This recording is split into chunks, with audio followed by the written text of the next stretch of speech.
Yes, sir. Yes, sir. Yes, sir. We are in the building, B. We are in the building for a monumental occasion. We have witnessed two monumental occasions thus far this year. Blessed to do that. But let's get right into it. Welcome to High School Basketball Weekly. I am your host, Glenn Poole Harding, with my partner in crime, Brian Reichert. Hey, listen, we are doing another historical podcast. This week we got to witness four-time champion in a row, right? Archbishop Stepinac take the crown, and now we get to see Eagle Bronx versus Eagle Brooklyn play against each other. And tonight's episode is Eagle Academy New York City Takeover with founding principal Mr. David Banks.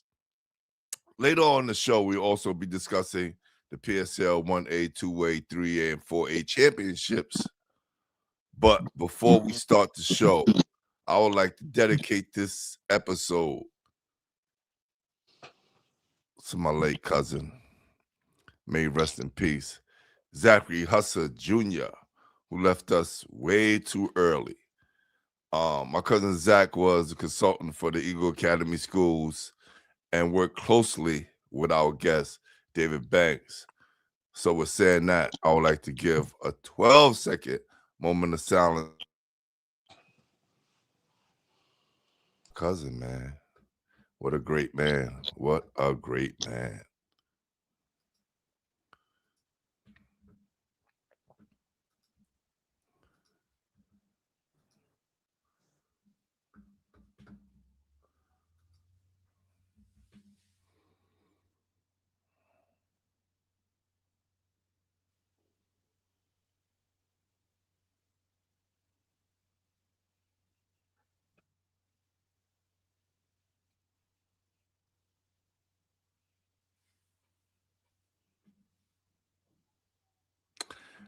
Rest in peace, cuz.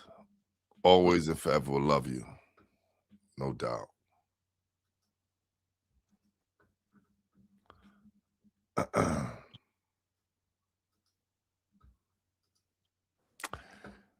With saying that, let's start the show, B. All right. Getting very emotional over here, man. I know.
How you doing? How you doing, Mr. Banks? What's happening?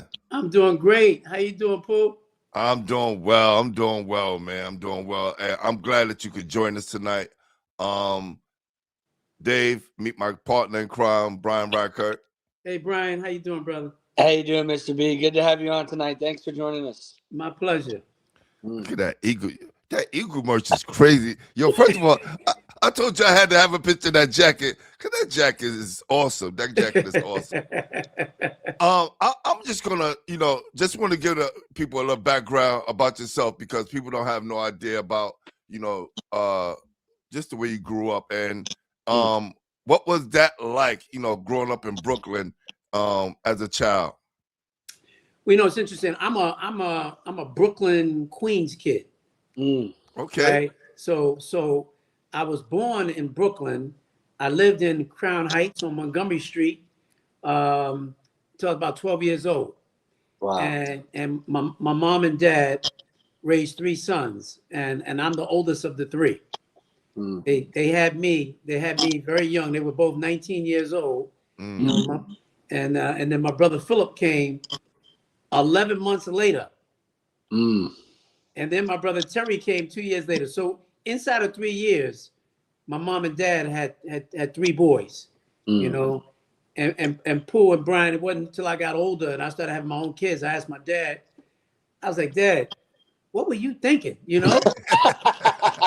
hey, Pooh, but he said, well, son, I just loved your mother very, very much. There you go. There you go. That's awesome. That's awesome.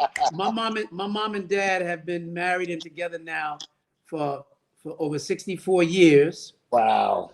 They're still here, you know, and they've been actually known each other. They lived on the same block in Brooklyn, right off Tompkins Avenue in Bed-Stuy, when they were about 11 years old. So they've been together their whole entire lives, man. And so it's been an amazing experience to have 2 of the most wonderful, amazing parents. My dad was a New York City police officer. He worked at the 7-3 precinct in Ocean Hill, Brownsville. So you know. Oh, for sure. It was the highest crime rated precinct. My pops locked up Mike Tyson twice, you know, and when he was running the streets in Brownsville. And but my dad had a great career on the NYPD. He retired as a lieutenant. He did almost 30 years. My brother Philip came up behind me and followed my dad onto the police department. And some of you would know my brother became the chief of department, the 4-star chief, top uniform cop, deputy mayor for public safety. So he followed in my dad's footsteps. I went into the education thing, and my brother Terry, the youngest, went into transportation. So we would say, like, between the 3 of us, we covered all the civil service jobs. That's right. in the city. You know what I mean? Right. But we moved out to Cambria Heights, Queens, about 3 or 4 blocks away from Andrew Jackson High School when I was 12. So all my teenage years were in Southeast Queens. So that's why I like to say I'm Brooklyn, Queens. I went to Hillcrest High School, graduated the class of '80, and so I've seen your show. You know, I've seen a number of the episodes, and I love the old school basketball talk, man. And a lot of the guys, you know, I didn't necessarily know them personally, but I knew a lot of the guys and the reputation, you know. So in fact, I will tell you this, man, before we move on. The greatest disappointment in my whole life, I didn't make my high school team. Wow. I got down to the final cut. This is at Hillcrest. This was, remember, Coach Gershon. Yes. Yeah, he was the coach there for many, many years. In fact, when I became chancellor and he had passed away, I was able to make it happen where we were able to rename the gym after Coach Gershon. Look you at know, that. Yeah. But it was, but I had a great time. At Hillcrest, and there were a couple of guys who made the team who were like the last cuts. And I remember I said to Coach, I said, "Come on, Coach, you know Jerry's not better than me." Right. And Gershon said, "Yeah, Dave, he is." So it's all good. It's all good, man. Yeah. Awesome. And I got a question for you. You know, in that kind of like era, in that area, who is like your kind of like favorite player to watch? You know, as you were kind of growing up in that area. Yeah, well, I think first of all at Hillcrest, and I just spoke to him earlier today. There was a guy. He was all cities. I think he might have been second team, but he was all Queens first team. Yeah, and that was Richard Brunson. I don't know if you remember Richie Brunson. Yes, Richard. I had him on the show as well. I had you Richard did? on the show. Yes, that's my guy. Super B, that was my man. Yep. And he went to Rutgers in '79, right. And I went the next year to Rutgers. He was on the team. Oh wow! But I was out there at Rutgers. And in fact, when I got to Rutgers, you know, the guy who was really the superstar player at Rutgers was a guy named Phil Sellers. I don't know if y'all remember from that. Jefferson. Yep. Phil out of Brownsville, and Phil Sellers was a superstar, man, at Rutgers. He took Rutgers to the Final Four. They had an undefeated season. This was back in like 1976. You know, Rutgers was really a top tier team back then. Yes. And Phil Sellers was the starter team. James Bailey was on the team. Yeah. Spent a lot of years in NBA. Hollis Copeland. Point guard was Eddie Jordan, right? You know, who played in the league and did a lot of years of coaching. So, but they lost in the Final Four. And back then, if you lost, you still had a consolation game. So, you know, to see who's like third and fourth. And they lost that too after an undefeated season. So, so it didn't end well for them. But there were cats like at Long Island City, there was a dude named Gene Waldron. Had him on the show as well. Yeah. Super Gene from Syracuse, went to Syracuse. Went to Syracuse. Yeah. This was before Pearl went to Syracuse, right? Yeah. And cats like that were the guys that I really kind of remember, you know, from back in the day. Pretty good company. Hey, listen, they was some ballers. Yeah, definitely yes, some ballers. Yes, they were. As your, you know, your job as a public safety officer, was it that time when you was kind of seeing the disparities in the education system that you saw needed fixing, or did you see that beforehand? Well, that's a good question, Pooh. I didn't go to Rutgers to become a school safety officer, and I didn't go to be a teacher, educator. I was a political science major, so I was going to law school. Wow. And because my dream from the time I was a kid was that I was going to be a lawyer. But what happened was I had met my wife at the time, and during my last year of college, you know, baby number one hit the scene, right? So I became a dad earlier than I was planning on. And so I wasn't in a position to go to law school at that moment. And I just needed a job. And I didn't know what I wanted to do. I said, I just needed a year so I could work, take care of my family, figure out what I needed to do. And so I took a job as a school safety agent. I could have been a teacher, but I said, let me just do the school safety. Because, you know, when you become a teacher, man, you start connecting with kids and you're involved in their lives. I said, I don't want to do this. And then then I'm gone. So so I took the school safety. So I was wearing the uniform. I was working at Clara Barton High School in Brooklyn. You know what I mean? But it was a sweet spot because there wasn't a lot going on at Clara Barton. Clara Barton was mostly a nice girls. School. It was mostly girls. It used to be all girls. Yeah. And when I got there, it was probably still 70% girls. Yeah. You know? And so I was there. The action was going on across the street at Prospect Heights High School. That's where all the stuff was happening. Yeah. We could hear it on our radio, and it was like, oh man, it was always something going down over there. But I did that for one school year. And then I said, you know what? I still wasn't ready to go to law school. And I said, let me start teaching. I wound up teaching for 7 years back in my old neighborhood in Crown Heights, Brooklyn. And while I was teaching, after my second year of teaching, going into my third year, that's when I decided to go to law school. Now, watch this, Brian Poole. I was living in Jersey City, New Jersey at the time, because that's where my wife at the time, you know, that's where she was from. And, you know, she needed the help with her mother, her sister, helping with the kids, right? Because 2 weeks before I started law school, guess what happened? Another child? Tried twins. Wow. That's what I said. So now your dad didn't warn you, DB. Your dad didn't warn you. Come on, bruh. It was the whole situation. So now watch this. I'm leaving. I'm going from Jersey City early every morning. Oh. I'm driving to Brooklyn where I'm teaching. Yep. In Crown Heights. After school, to make extra money, I'm running an after-school sports program and started a little elementary school basketball team and all of that. Mm-hmm. And then I would get in my car and drive to Queens to St. John's Law School, where I went to law school at night from 6 o'clock at night to 10 o'clock at night for 4 years. And I never got home before almost midnight for 4 years. Wow. And that was my strategy to get away from all them crying babies. But the goal was to make sure that I was putting something in place to take care of my family and to also prove to myself that I had a dream. Yeah. And I would meet so many people who also had a dream, but for one reason or another, like life would happen and they would never pursue their dream. And I said, I'm not going to allow that to happen. This might be hard, but I'm going to do what I got to do. And that's what I did. And I sacrificed. I put the time in. And the greatest challenge for me in going to law school at night and having kids and sacrificing like that was all the Knick games that I had to miss because I was in class all the doggone time.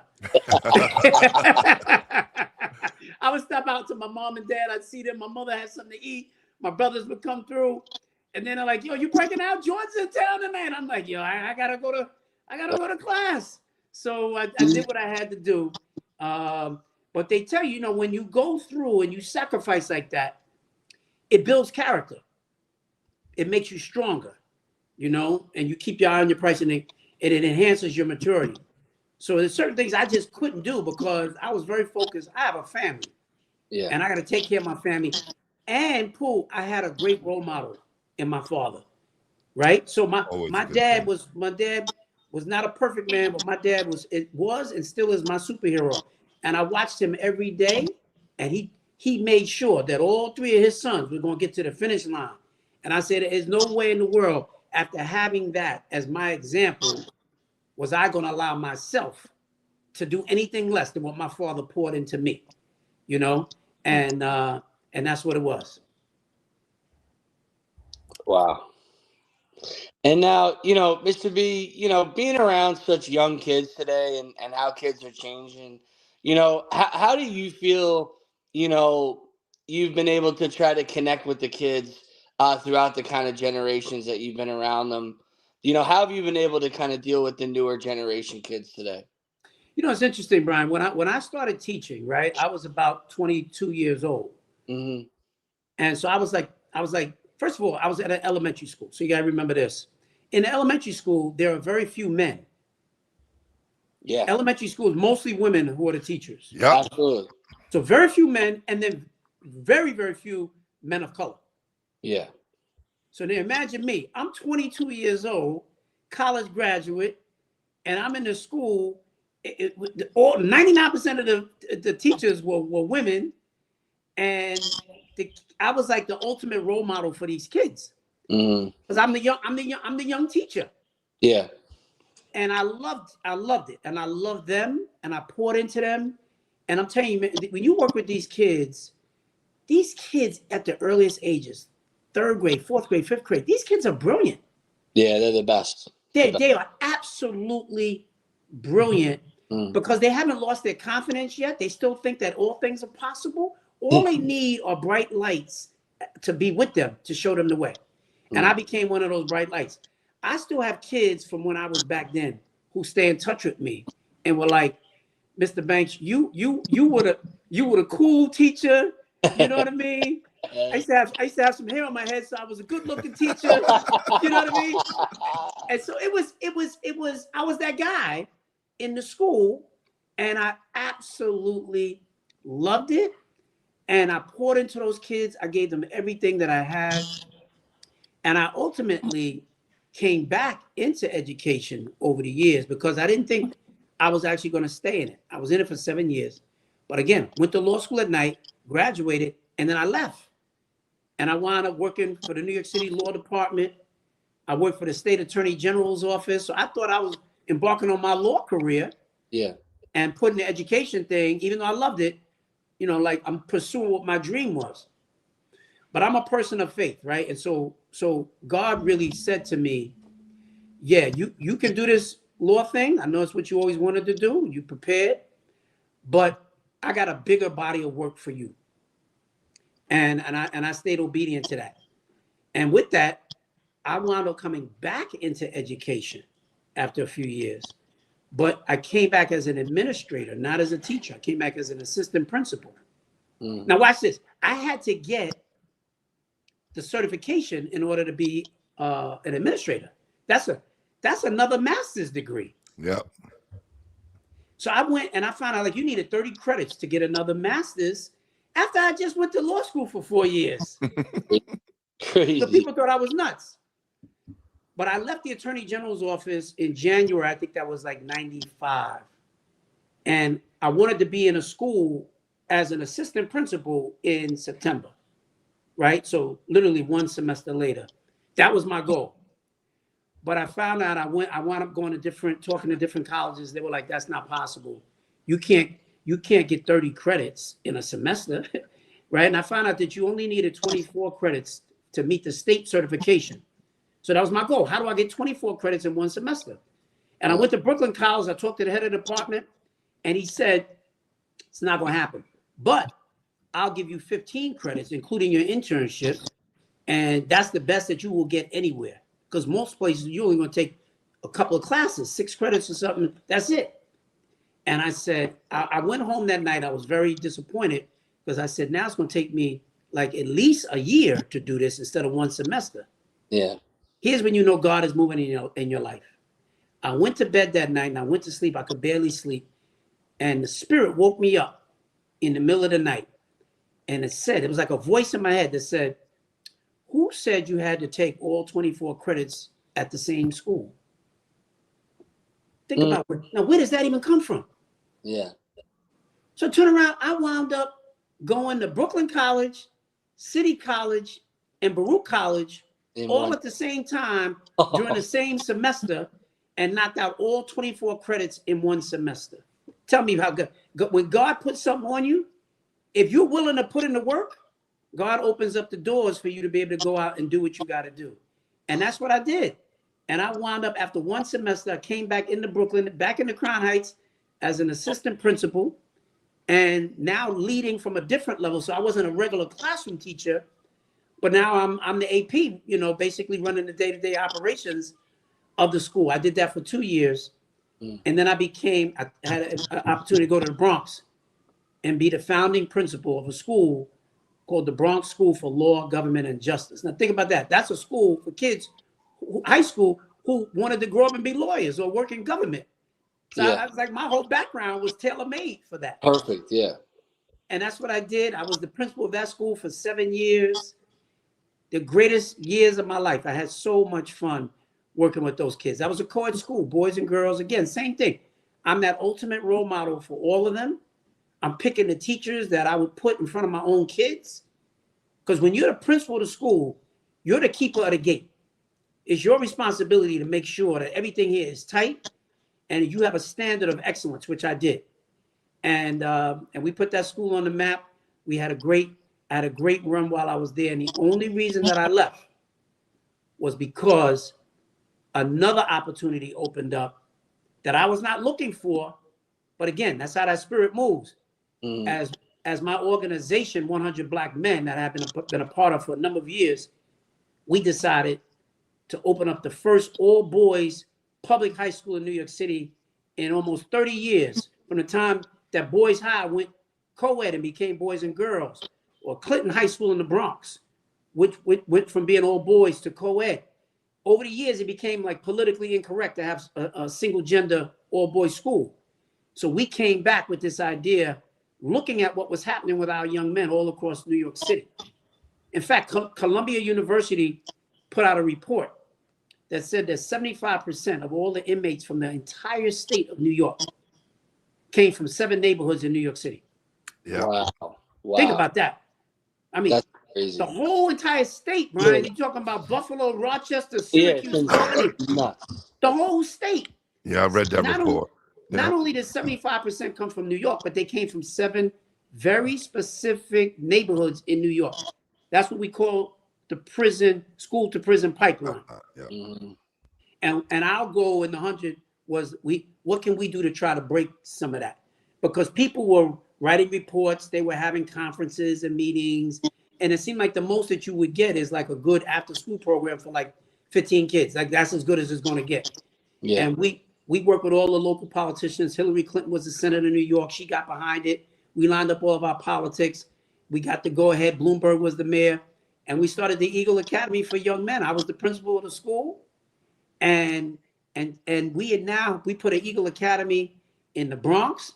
Then we opened the next one in Ocean Hill, Brownsville, and Brooklyn, and even tougher neighborhood. Then we went out to Southeast Queens with our 3rd school.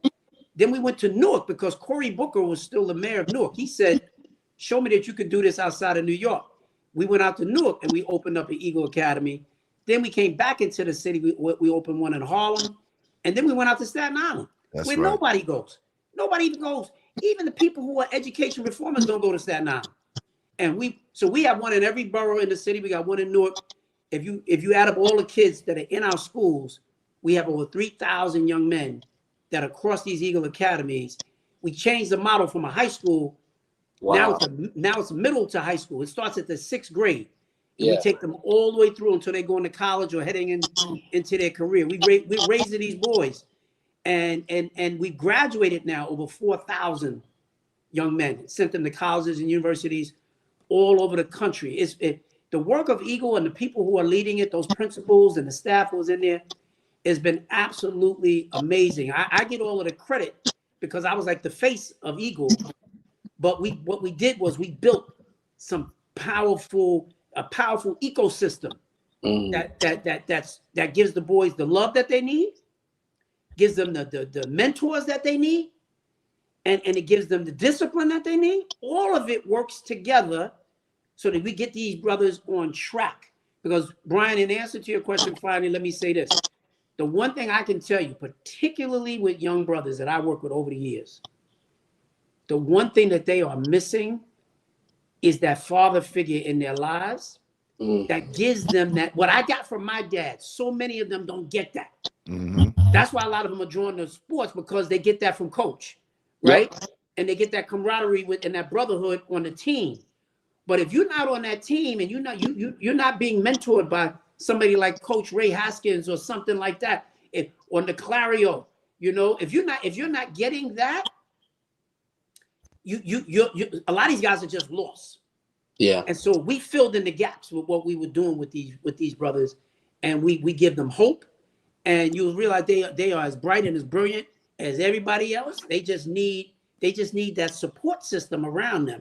And that's what Eagle has provided. It's been the greatest work of my life. It's been one of the greatest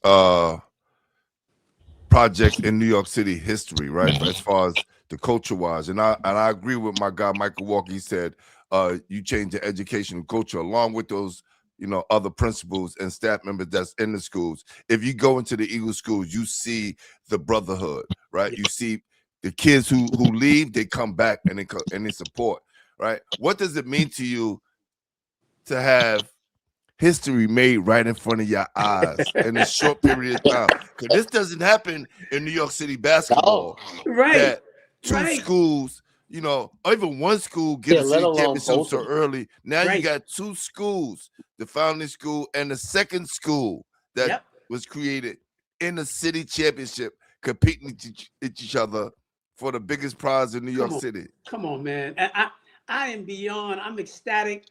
I'm going. That's why I put that post up. I've called out Eagle Nation. Let's go. And I'm going to be sitting courtside tomorrow. We got a whole crew of people that are coming, alum that are coming. Somebody said to me, "Did you ever imagine that you would have a day like this?" And you know what my answer was? Absolutely. Yeah. We predicted this from when we were creating the school and we started the first team. And Eagle Bronx won the city championship in the it was like the AA division. So it wasn't the A division back then, because we were real small school. We're still small, but we were in our early stages. So they didn't have us in the top division. It was the B division. It was the B division, right? Yes. The B division. That's right. And we had Coach Rodney Plummer, and he took them. They won a title. They should have won a title 2 years in a row. The second year, something happened in that right before that championship game, and they fell apart. But it was a great foundation that was set. And then you move over to Brooklyn, and then Brooklyn just took it to a whole nother level, right? And so we were saying from way back, one of these days, it's going to be Eagle versus Eagle for the city championship. And that day has come. And so we predicted that this was going to happen. Eagle Queens was one of the finalists. I think they got knocked out in the quarterfinals or something. Yeah, I was there against they lost to Susan Wagner. I was there that day. Yeah. Right. But they hanging also. Right there. Yeah. They were right there. Absolutely. So we got 3 of these Eagles that are throwing down. And tomorrow, I think what excites me the most is there's going to be representation from every Eagle Academy. Staten Island is coming. They're not even in the tournament, right? They're coming. They're going to be there. Eagle Newark is coming from New Jersey, right? Buses of folks that are coming, parents, kids, the whole thing, because they're like, This is our brotherhood. So wherever they go, there's a connection. You know, there's the poem that they all know, Invictus, out of the night that covers me. Black as the pit from pole to pole. I think whatever gods may be for my unconquerable soul. Like they all know that. It's a mantra that connects you, no matter if you're in Harlem or Queens or whatever. When you see that's my eagle brother, it's a real brotherhood. You know, so there's a competition. They compete in football, all the stuff. But at the end of the day, they are brothers. And that, I think I'm more proud of that than anything else. When we see so many incidents of young brothers turning on each other, shooting each other, gang members hurting each other, that the Eagle way is about how we love each other. And our job is to be leaders for our community, to take care of each other. Like that's the Eagle way. And so to see that, you'll see it's going to be on full display tomorrow. And I'm really, really, Pooh, I can't begin to tell you, man, how proud I am. And, you know, Pooh and I share a connection. His uncle, I think, cousin. Yep, my cousin, Cousin was a brother named Zach Husser, who also played ball back in the day, played at Columbia. Yeah, you know, played football and basketball for Columbia. Yeah, Zach was beast mode, and I've known Zach since I was about 15 years old in Queens. He didn't live out there, but he went out with a girl on the block. That's when I met him. But Zach, that was my man. He was my man. And Zach used to go with me when I was running Eagle Foundation and overseeing all the schools. Zach was with me everywhere that I went. And sadly, he passed a few years ago. And in fact, I'll tell you, Paul, when Joni called me, his wife, and said he had passed, I ran right out to the hospital. And I might have been, other than his wife, the first person that even saw him. He was still right there in the bed. That was my man. And I know he's looking down, and he's got to be so proud, because we used to talk about this all the time, man. So rest in peace, Zach. I love you, brother. No doubt, no doubt. And before he passed, he was doing a podcast as well, right? That's right. I'm trying to figure out, because I walked into all this by accident, right? So we'll talk about that another time. But I know that his spirit lives on in me, and all the things that we do here. Yeah, but just to let you know, before you get out of here, me and my guy, we predicted this in the beginning of the season. I heard you say that. Yeah. What made you make that prediction? Because we know the programs, right? Mm-hmm. We know the job that both Coach Hamilton and Coach Rose do with those guys, night in and night out.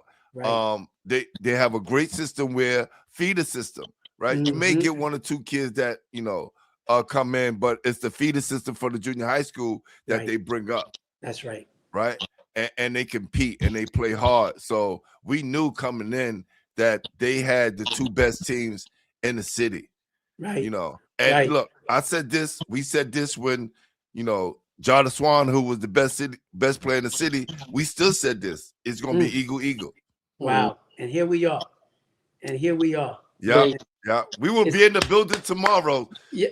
You got to make sure you come and see me, Paul. I'm gonna come down. And if Lee Church and them allow me to come down, because they look the PSL, they allowed us to sit at half court last year. We know what's going on this year.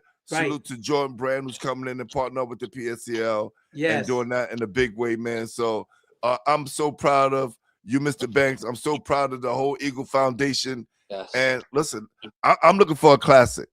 Yes. We're gonna be filming and we're gonna be commentating the game on the side. So and I'll be getting some, I'll be going around to the audience and getting some words for some Eagle people. Yeah, that would be great. And get some of the alum, man. The guys who come this way, they coming back, they're super excited, And but either way, I can't lose. I'm putting my money on Eagle. You're in good shape. You're in good shape. There you go.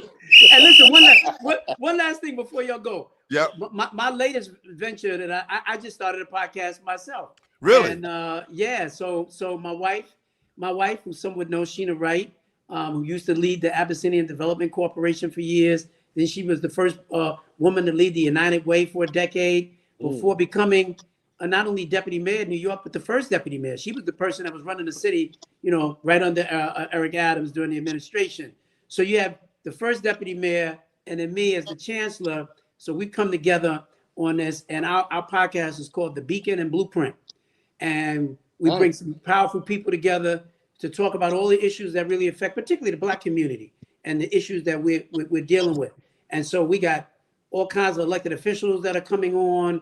But we got people, talking about culture issues. We just did an episode with Ruben Diaz Jr., the former Bronx Borough president, yes, and the brother Dr. Chris Emden at Columbia University, talking about hip hop and its impact after 50 years on the world.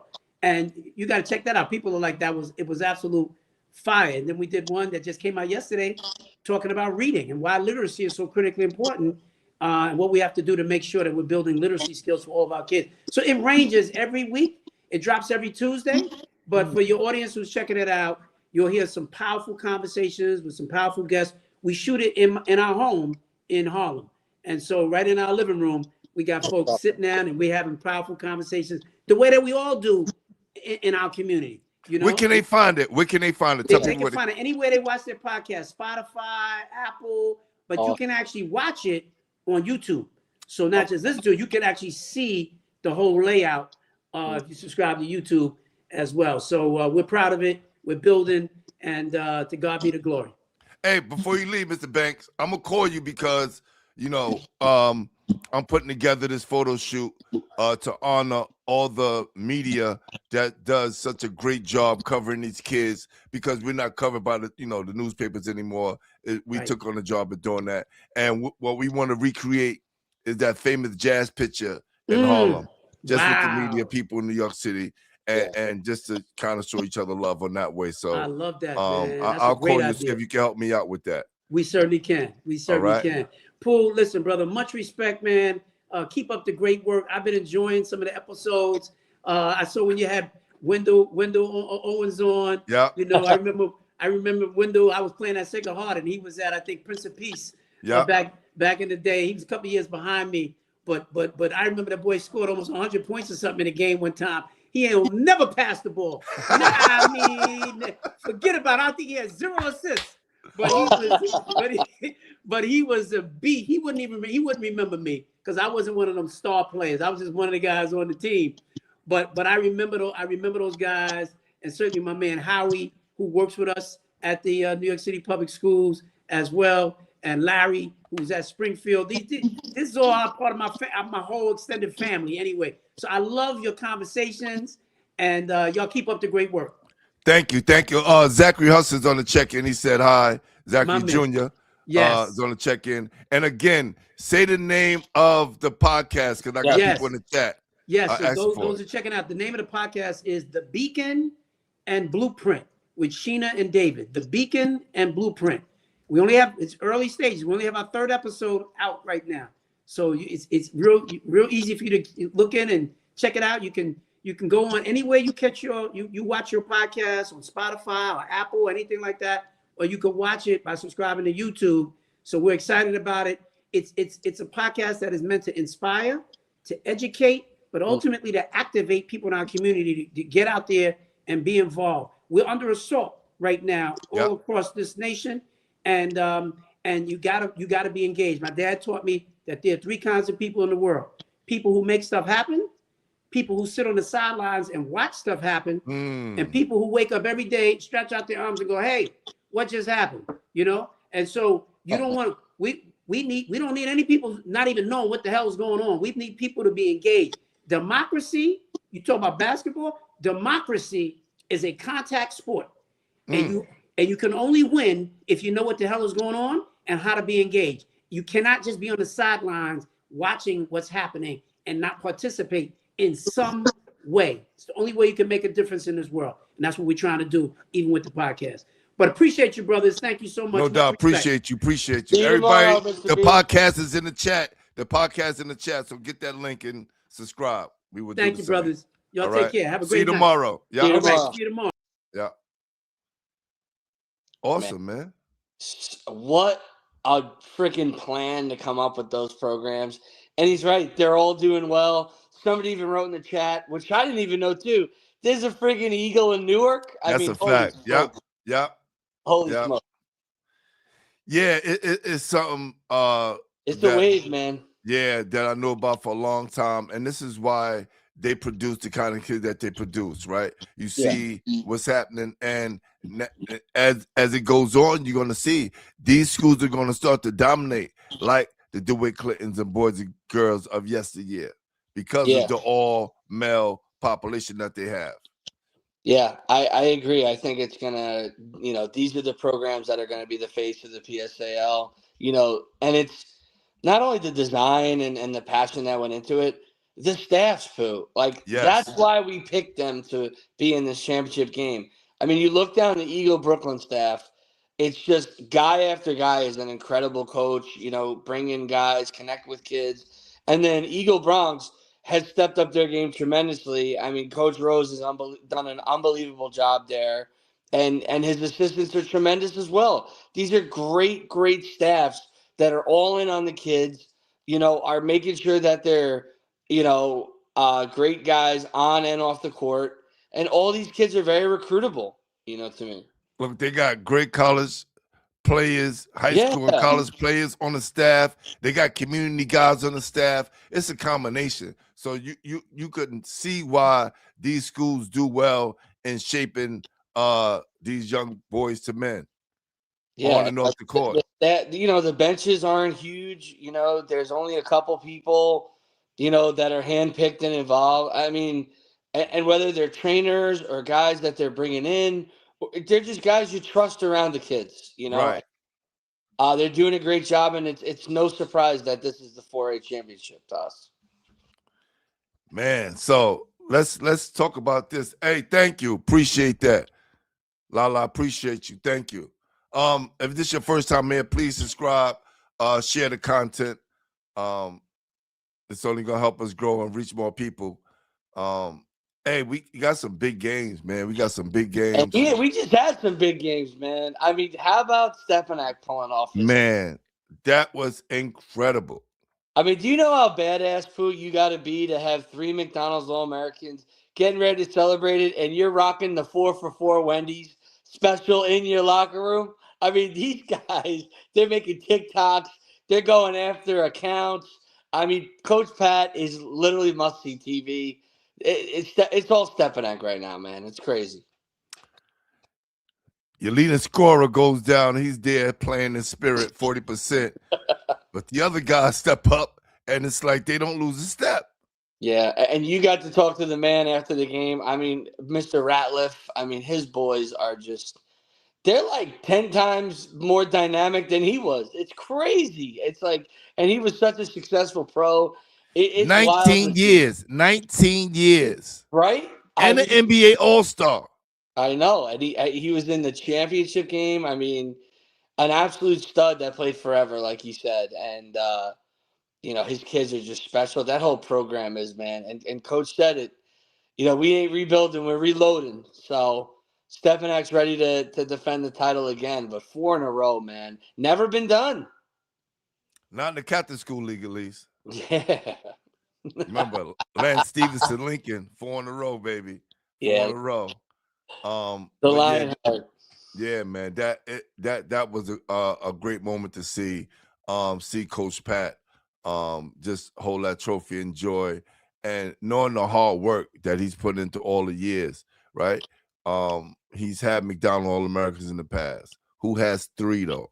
Yeah. Like, where did that come from? In a school that's a regular high school, not one of these academies. And Pooh, keeping them all together, right? Keeping the whole freaking roster together from start to finish. Those guys have all pretty much stayed, and also have to shout out our guy, Coach Loads. Saw him walking, with the family to the car, and all the fans and crowd screaming, "I love you, Coach," to Coach Loads as he was walking down the street. Absolute legend. Hayes didn't have it. A lot of those guys a little disappointed, but still a tremendous accomplishment by Stepanak. And I don't know if we'll ever see it again, Pooh. I don't know, man. I don't know. They said that, we'll never see a 4-peat again, when Lance Stevenson did it. And,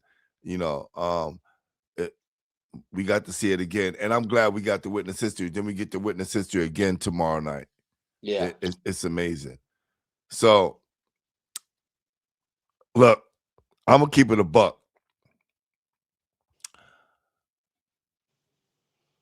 I'm not doing any predictions tonight. You wait until tomorrow for the show, for the pregame. Maybe. See, The Pooh, reason why, political. because I think this is something something more prestigious, right? And we have to just kind of take in the moment and see what happens. You know, I know it's killing you right now, but I want to wait till I get there. But I'm still gonna talk about it. All right, and then let's talk about it. I love it. Let's talk about it. So look, like I said before, the pod Friday, you got all the Eagle Bronx who was at St. John's University last year. They know what it's like to play in front of 5,000 plus fans, right? They know how when the lights come on, what to expect. Yeah. They lost to Thomas Jefferson, who had a super great team by 1 point. I love this is where you're starting, Pooh. I love this is where you're starting. And I love that you brought that up because my question right to you is, how does Eagle win this game? Eagle Bronx. And I'm going to go right back to the other end. WC said, just pick Eagle like Mr. Banks did. They have a great team. That's a fact. Well, also, Mike Walker, I got Eagle Bronx by 5. Book it. Whoa, Mike. Listen. Okay. My only thing with Eagle Brooklyn, they have a great team. They have a great 5 with a 6-man. So they have a great 6, right? Yeah. And that's no knock on the other guys, by the way. No, but if one of them get in foul trouble, 2 of them get in foul trouble, it's a wrap. Yeah. Well, listen, what's his name is coming and give good minutes. Let's not act like your guy Alexander hasn't been pretty solid. No, Alexander, you got Jameer, and you got my guy Orion, right? Young pup. Yeah. So they're actually not bad, but I hear you. For argument's sake, under the bright lights. Yeah. Okay. Amir Dockery is the only one that's been there for a city championship to know what those bright lights feel like. Right? And it reminds me of the last time they played in the Barclays Center between South Shore and Eagle Academy when Eagle first got there. It seems like a lifetime ago. And I said, man, this Eagle team may get South Shore. And what guys kept reminding me is, Pooh, they never played under the bright lights before. And it showed. Yeah. It showed. Listen, it's Queens College is cool, right? And playing on the road is cool. Nothing like playing in that Carnesecca, baby. Carnesecca arena in that pit. And what they're going to do in that gym is going to be a spectacle tomorrow. And you know, all of New York City is coming out. All of Eagle is coming out. It's going to be so much pressure. Now, on the other hand, Eagle Bronx got so much to unload. They know what it's like to lose against Thomas Jefferson, right? Beat 4 Brooklyn teams to lose to Thomas Jefferson. And a heart-wrenching loss. They know what that feels like. They know what it feels like to go into Eagle, Brooklyn, and lose the way they did. They got punched on and embarrassed. Correct. Only one guy performed that day. And he didn't have the second half that he supposed to have because he had 22 in the second half, had 5 in the second half. Yeah. And everybody else was non-existent. So I think they're taking that personal and saying, you know what? It's now or never. We'll be the laughing stock of New York City if we lose this game to Eagle Brooklyn again. And knowing that we got here back-to-back years and couldn't pull it off. I was in that locker room. I played some of the locker room stuff today. That's a fact. Pressure's going to be real. I had some of that locker room stuff on today, and I listened to those words by Coach Rose. I got to get over this hump. Like, y'all, like, I know y'all want to be, but this is important to me. And then you hear the kids going, yeah, we got to go through Brooklyn. We got to go through Brooklyn. We got to beat Brooklyn. At that point, it wasn't about Eagle. They didn't care. They didn't know who's going to. It was just about getting through Brooklyn. And like that first question you asked Coach Rose and let him know, like, no team outside of Brooklyn have won since 2015, which was Wings Academy. Yeah. In the Bronx. What's your take on it, Coach?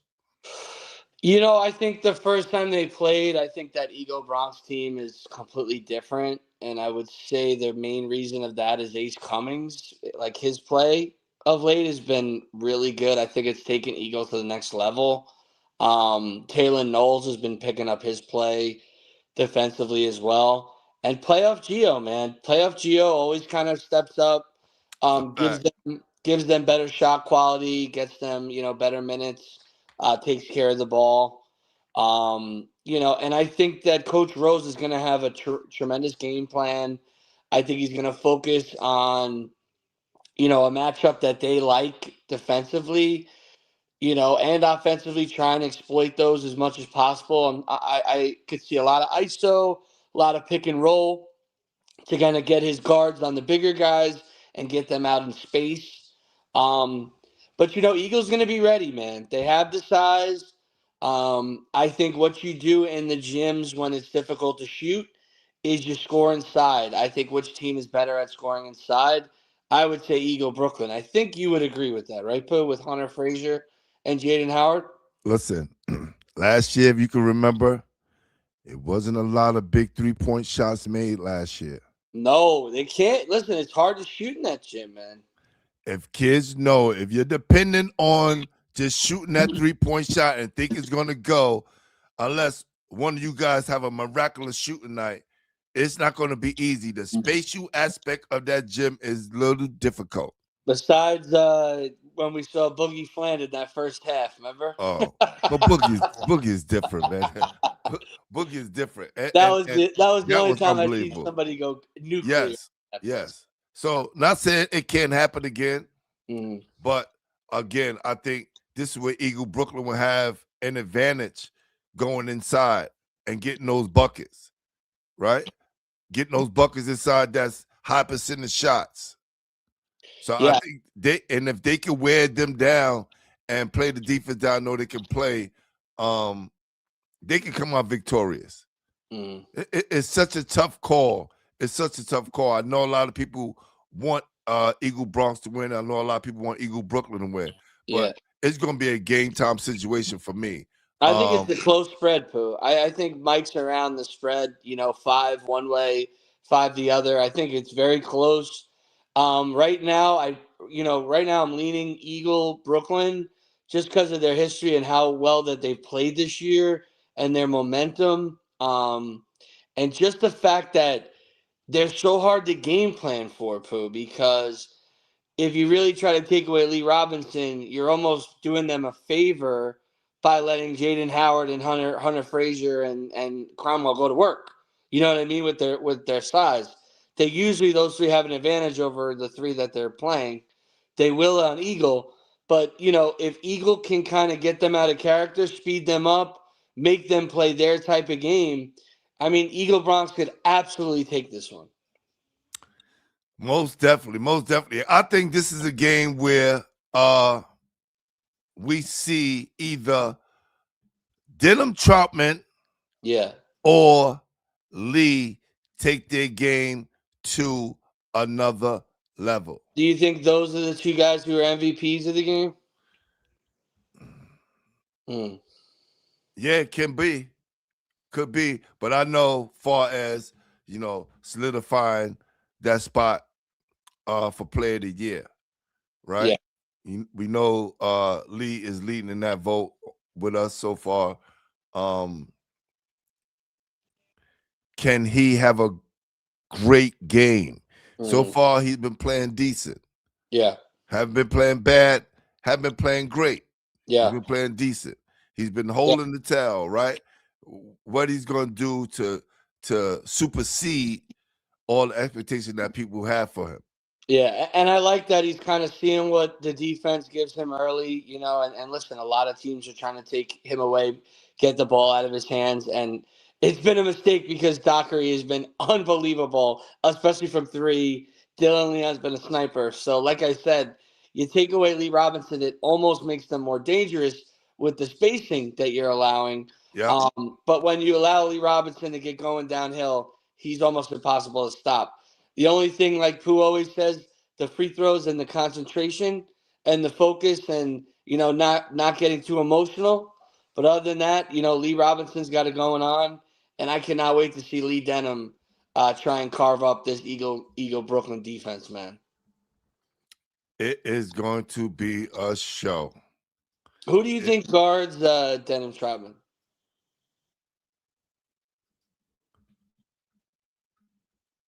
I say Lee. If I'm Lee, I'm guarding him. I'd love that. If I'm gonna be real. If I'm Lee, I'm guarding Denham because I'd love if they guarded each other. That will be awesome. Like, this is who I got. Two of the best and guys Denham can't get a foul. right? Neither one of them can't get in foul trouble. No.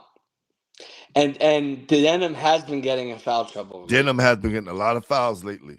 Yeah, so he's got to be careful. They're gonna, you know, eyes are gonna be on him. And listen, like you said, a huge factor in this game is if anybody picks up any of those stupid fouls around the midcourt line, right? It's gonna add up. These lineups are short. They're trying to keep them 5, 6, 7 guys max. You know, even Coach Rose isn't subbing a lot besides Ryan Edwards, maybe another big, but not a lot of subbing, you know. Very tight rotations, cannot get in foul trouble, could be huge. Great point, Brian. Great point. Great points. Great points. Mike Walker in the building. As long as I'm impressing Mike, then I'm doing my job. That's right. He said fouls and turnovers will be the difference. Yeah, absolutely. And rebounds too, because I was just gonna say offensive rebounds. Hunter has a way when Eagle miss and getting the rebound. And Howard too, right? Howard's a sneaky offensive rebounder too. Howard is so underrated, right? Yeah. We talk about the others, but Howard plays so much of a tremendous part in that Eagle lineup that gives them such a spark at times. He's going to get to the line. He's going to hit the three. He's going to rebound. He's going to defend. He's going to have at least 2 or 3 offensive charges tomorrow. He's going to try to take at least 2 or 3. I don't know if they're going to help my boy and give him one. He's trying. He's trying. My poor guy always gets the freaking block, but I love it. And listen, we talked about it. Dante Crum, really, really trusting by Coach Kevin, and they're getting great results out of him. And the same with freaking Ace Cummings, man. Elijah King, another guy we haven't even talked about for Eagle, who could change the game in a heartbeat. Again, we know how that spatial aspect is for that 3-point shot. Yeah. If he's able to connect. Right. Because remember, Amir had a horrible shooting day last year at St. John's. So he already know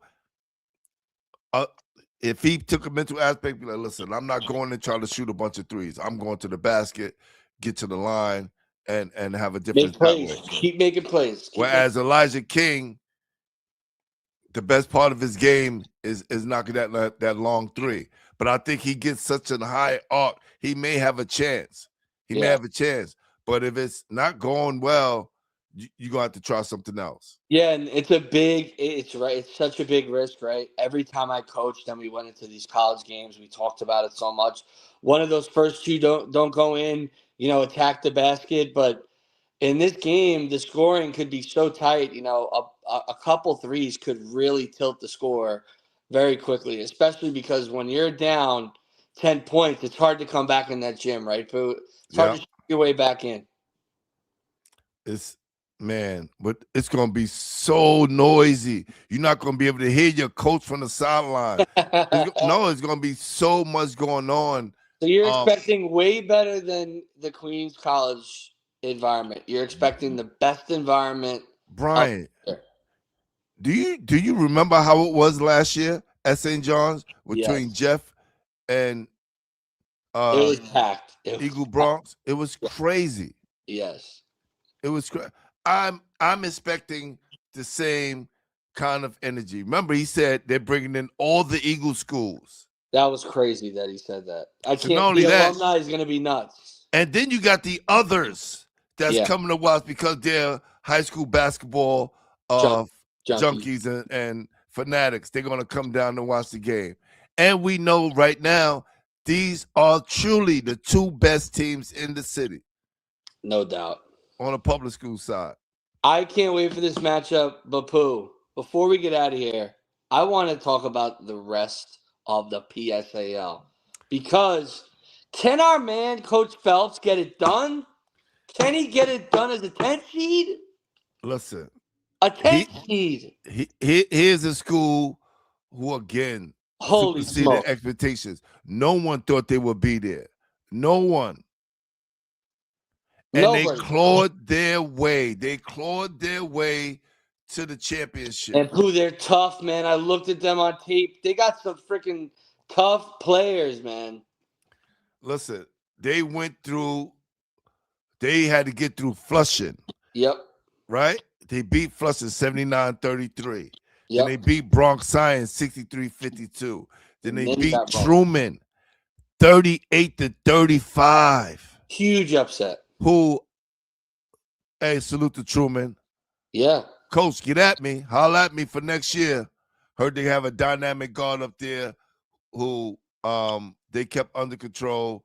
And then they played Edison, who everybody predicted would be in the city championship. Yep.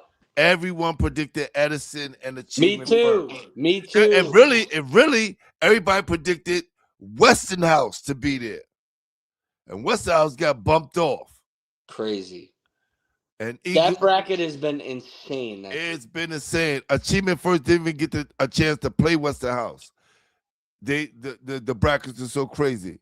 I'm almost worried that Achievement First, I mean, listen, they almost got taken in that last game. Bayside had them on the freaking ropes, man. I almost think that was the game that they kind of had their down game. So, Coach Phelps is going to be, expecting their A game. But Brooklyn, Achievement First has had some up and downs. They're very gettable. I mean, Coach has done a great job studying the ship, getting these guys in the right direction. Tyler playing way better. Javion playing way better. Jaleel too. These guys are going in the right direction. But Coach Phelps, man, it could be prime for an upset. WC, they are streaming the game tomorrow. But you definitely want to check our game when we put it up because it's going to take it to another level. Well, we're saying that if Coach Phelps and them can keep this score low, yeah. If they can keep it low. If they can keep this low because in the 50s, they could win, Pooh. Yeah. They lost to Achievement First by 10 the first time, 77-66. That game flow is Achievement First, though. They want to score 80 points. But then they lost to Achievement First 53-49. So you can see they're clawing, right? You see they're getting closer and closer. They're getting closer and closer. And that was way more their style of flow, Pooh. That's why the game was much closer. They're going to grind it out. They're going to go possession by possession. And listen, when you have a guy like Coach Phelps on the sideline, it's like you have an extra guy, right, Pooh? So you have a huge advantage, right? Brian, in that sense. I'm going to tell you, they kept their leading scorer, Levi Doherty, under control. They put a boxing one on them the whole game. But the person who they failed to realize that they didn't have under wraps, and that was Sean Dawson. Sean Dawson literally ripped a hole into Edison. And one after bucket after bucket. Shit. And it wasn't like he was taking a bunch of shots. He was just in the right place at the right time and knew what he had to do. Now, that Bayside team took Achievement First all the way to the brink. Had him. Oh, man. Yeah. some really good players on that team. But of course, you know, at the end, Achievement First, Coach Hamlet, they put together the win, and that said it all right there. So, Pooh, who you taking? Who you taking, Pooh? Look at that. He's already trying to get me to commit already. Well, I'm excited to talk about the two, too, man. It's an exciting group of games. Again, do Coach Phelps' team get afraid of the lights? I looked at LIU the other day. It looked well lit. Did you see the game? Man, they're trying to. Yo, it looked brighter than ever. I think they heard some more people were coming to that game and said, you know what, got to get some more lights in this place, man. Are they prepared to be under the lights? Achievement First has been there again. You know, you kind of want to give the edge to the team who kind of been there and know what it's like. But it's their game to lose. I'm with you, Pooh. I think all the pressure's on Achievement First. I'm leaning with you. I think that they still get the dub. But, man, it would not shock me one bit if Phelps came home with the dub, man. Not one bit. Are we going to split this? Are we going to split this? You going to go for Bedford? I'm going for the Achievement. What we doing? I'm going Achievement. Okay. I'm going Achievement. Yeah, got you. Now, again, if Coach Phelps pull off the impossible, man, could you imagine? It's going to be one of the greatest wins in PSL history. Listen, especially on the 3A level. It would be. I think it would be. Like I said, has the 10 seed ever freaking won? I don't know. The PSL has been around a long time. I don't know. Be interesting to find out. Now, listen, this 2A matchup, because I could have, if you would have asked me a week ago, 2 weeks ago, I was saying South Bronx Prep was going to win this thing again. They was going to get their second city championship. But, man, Seward Park and Coach Catherine Wentworth, she's doing such an amazing job. Wow. She's doing such an amazing job. I'm proud of I cannot go against her. I will not go against her. I believe in her so much. Seward Park over Townsend Harris. Wow. How about Townsend Harris getting there, by the way? You did Townsend Harris is tough. Townsend Harris is a great program. Great program. Why don't you tell us how these two teams got here, man? Because there were some upsets.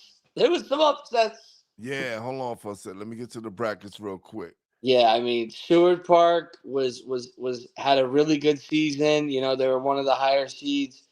Same with Townsend. You know, they were going in the right direction too. But for these two teams to be in the finals, definitely was not predicted by a lot of people. Not at all. So Seward Park, they got an early bye, right? And then they wound up playing against Gregor Luprion, who's been there really 2 years in a row. Yes. Yeah, really good.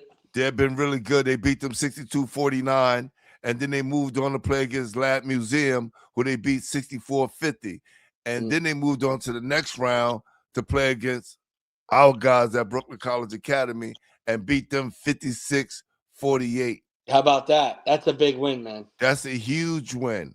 And then they went on to beat South Bronx Prep 69-58. How about that? How about those two wins for Seward Park, man?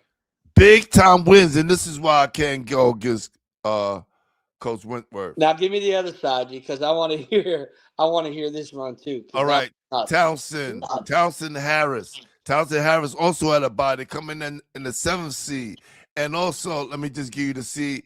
Seward Park was the 5th seed. So these teams is not too far apart. No. All right. Townsend Harris beat Brooklyn Prospect 74-61, and then they went on to the next round to beat South Bronx 68-59. Then they moved on to the next round, played at Frederick Douglass, because Frederick Douglass was the 2 seed. How about that? Beat them on their home court 51-47. Monster win. And then had another big win. Yeah, see, this is tough for me because now I have to kind of change. Now what you're I'm seeing how they listen. Banneker, the 3 seed. Yeah. They beat Banneker 53-51, which I didn't think was possible. I'm telling you, man, that run has been wild. You know, even though I want to say Seward Park because she's been doing a great job with this program. Thompson Harris been around for a while, in the thick of things. But when you see that and them being beaten Banneker, but also Seward Park beat South Bronx Prep. Yeah. They really impressive wins by these guys. You know what? I'm gonna let you pick first, and I will take the opposite. How about that? Hey, I'm gonna stick with Seward Park.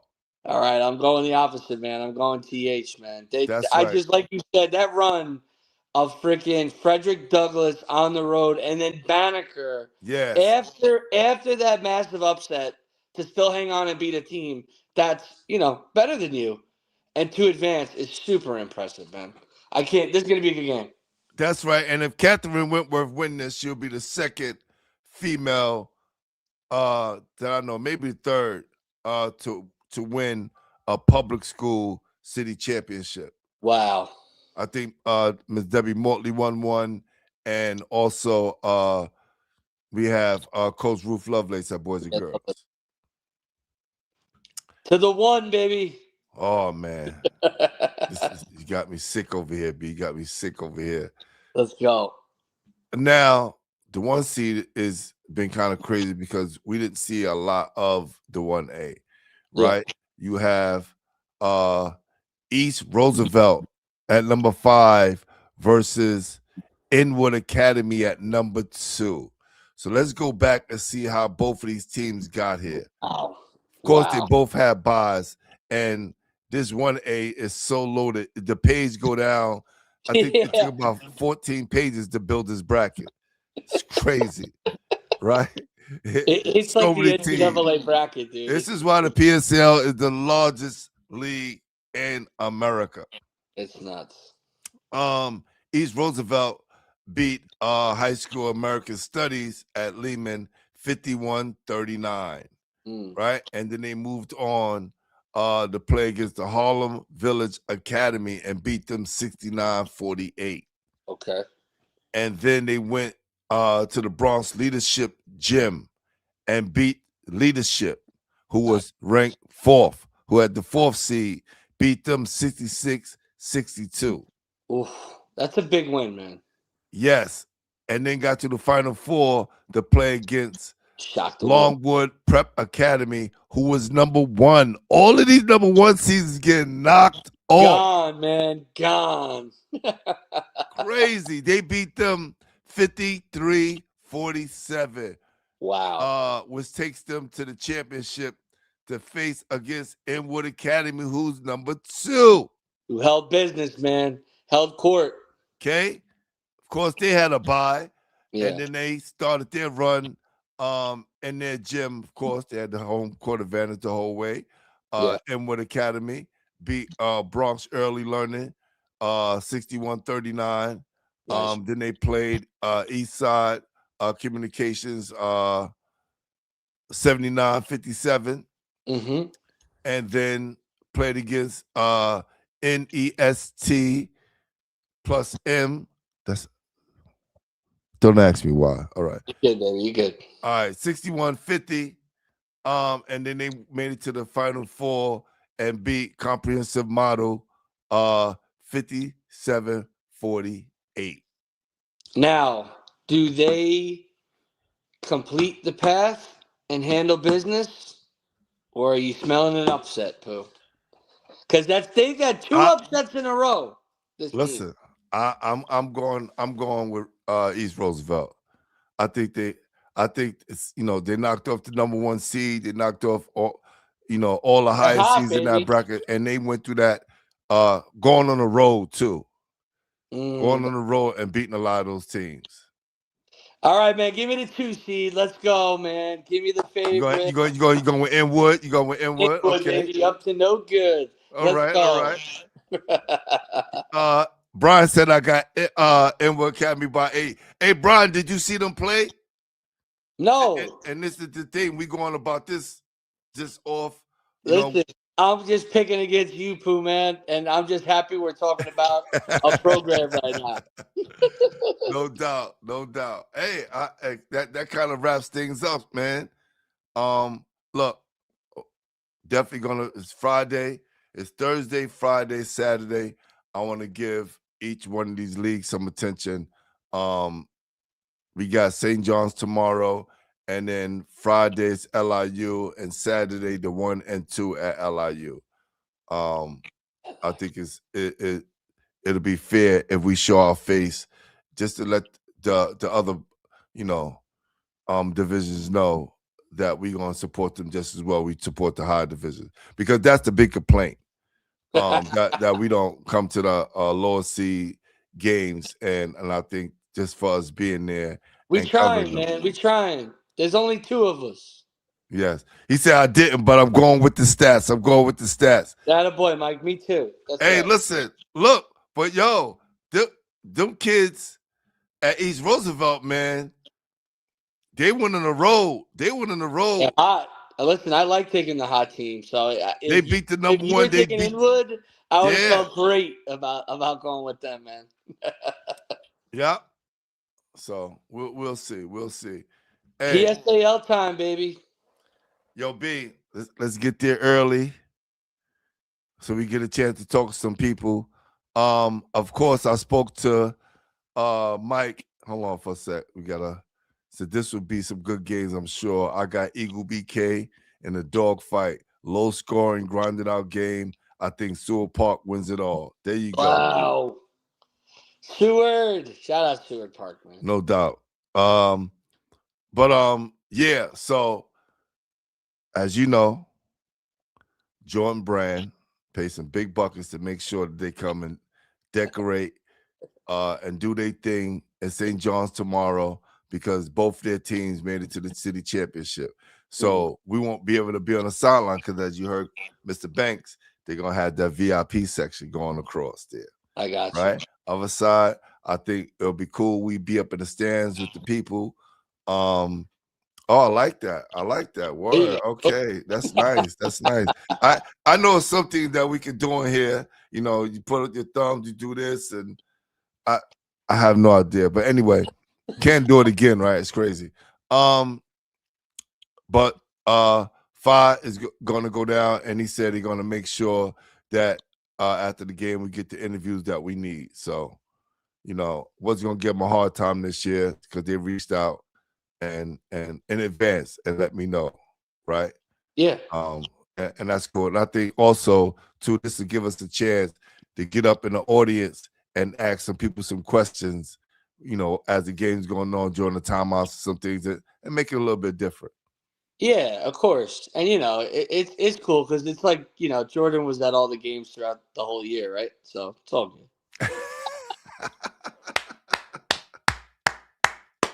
I had to, boo. It's all good. It's all good, baby. It's all good.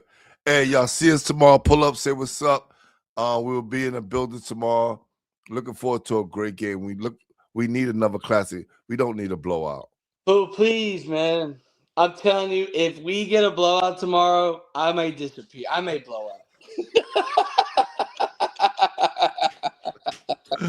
No blowouts.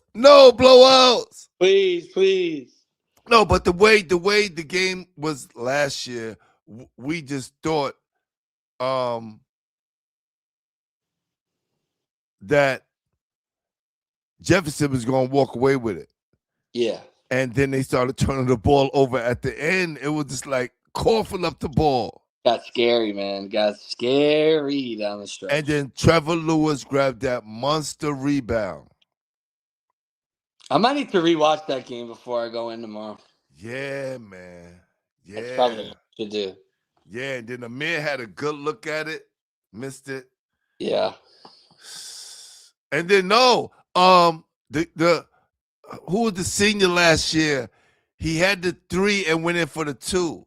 RJ? No, it wasn't RJ. It was the RJ. It was the guy, the high jumping guy. Hold on, I'll tell you right now. Hold on.